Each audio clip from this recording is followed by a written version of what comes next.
What time is it? It is time to duel people. Yes, we have got Yu-Gi-Oh! Arc V, the brand new series from Yu-Gi-Oh! Now, just did a quick little thing. Like, I have been watching a lot of the Yu-Gi-Oh! Series. Like, I watched ZL and into ZL 2, but I gave up halfway from that. And for people that don't know from my channel, I am a huge Yu-Gi-Oh! Fan. I've been a huge fan of it for a long time in my life. I mean, yeah, I did lose interest during the 5Ds and the ZL period. Mainly ZL is when I get dropped off. Hopefully, with Arc V, that can relit that new ignition for, you know, that Yu-Gi-Oh! Some of that old Yu-Gi-Oh! Greatness and all that. And I really did enjoy this episode. It was a very fun, chill series. And I feel like, you know, if I can watch this, you know, every like freaking Monday or something, this just be a great entertaining series. So our main character, Yuya, who is like the son of a famous, you know, champions duelist like that, is a duelist entertainer. And it seems like what the whole shtick of this series is now is action dueling and using the solid vision thing, which makes cards and reality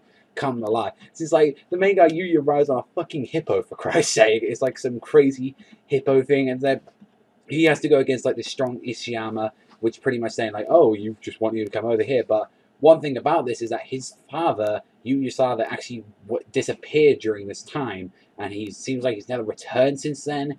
And pretty much this is sort of like a chance for Yuya to prove himself, you know, that his father, like, he's not like his father, he's a coward.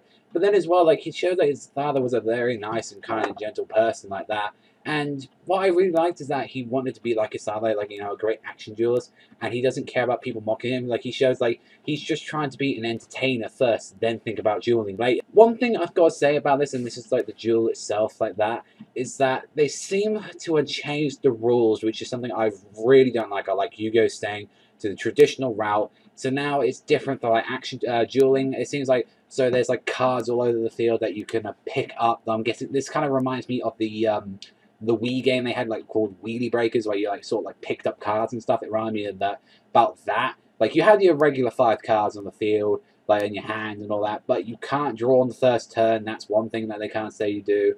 And then also as well that you can't, like, for another thing, like, you use like these action cards is like sort of like, oh, like, here's my evasion magic, like that. Like, because that bit I was a little bit with, like, that's the one issue I had with that.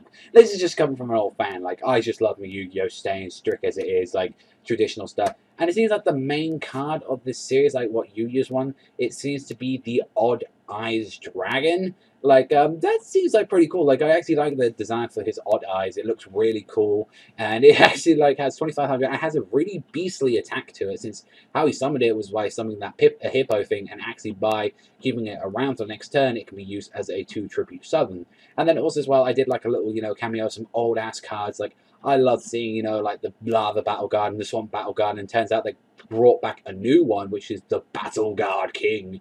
Like, that was a sort of cool card, you know, 3000 attack points. It was like, it was a kind of cool summon. This is like another issue I had though with the episode, was at the end, because mainly just because it confused me, which was the pendulum summon. So Yuya, somehow his pendulum changed his cards, and with that, like, he was able to do a pendulum summon, which is like, he had a level 1 and a level 8, and from those levels 2 to 7 he could summon through his hand. So I'm guessing you can't use that those 2 cards you got rid of, and then you can summon everything else from your hand. I don't think that rule should be like a proper official for the TCG. I'm just saying that because I feel like people were going to use that and you're going to go absolutely fucking broken with that ability. I hope that doesn't happen, but I'm guessing there's going to be some rules about it, or that might just be an anime-only thing. I have no idea at this point. That might be the whole summon thing like that. So it seems like we're not going to have a new archetype of, like, monsters now. We're not going to have, you know, XYZs, synchros, fusions, you know, rituals. It seems like we're going to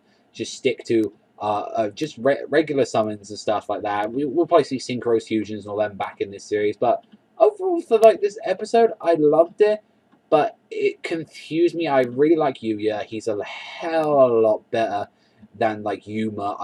I hate that kid. I'm sorry, but Yuma was a terrible main character. I'm sorry about that, but like, I'm still a fan of Yukimoto. I love Jaden. That Yuya, he's probably, like I say, he's like my third favorite so far. Like, for the first episode, like, from what the first impressions, he could be better, because I prefer him more than I do like Serious Yusei, and also as well like Yuma. So for this episode, I'm probably going to give it like a 6 to a 7 out of 10. It was enjoyable. Would recommend it, but then as well, we have to see what's going to happen later on with the series. Like, Also, as well, there's another issue as well, that one that stopped me doing ZL reviews was that they didn't have an official translator. They didn't have this on Crunchyroll, and the fan subs were actually taking the piss with it and just pretty much did not translate Yu-Gi-Oh! I think they still hadn't even translated all of ZL yet. So that's the thing. I would like to continue doing this. This would be a cool thing to do every Monday or Sunday if I have, you know, like ZL to do. I'd be fine with doing Arc V. I'll be like fine with that. Like do that. But if it's like not translations, then I'm afraid it's going to be like that. It's sort of the same thing with like why I stopped the Pokemon reviews as well, is that the translations as well were taking the piss. So yeah, so if it does stick to that, I will probably stick to doing Yu-Gi-Oh! But at the meantime, there's just only time will tell. But let me know what you thought of Arc V in the comment sections down below. But that's all for me. I want to thank you very much for watching as always. And remember, I'll see you guys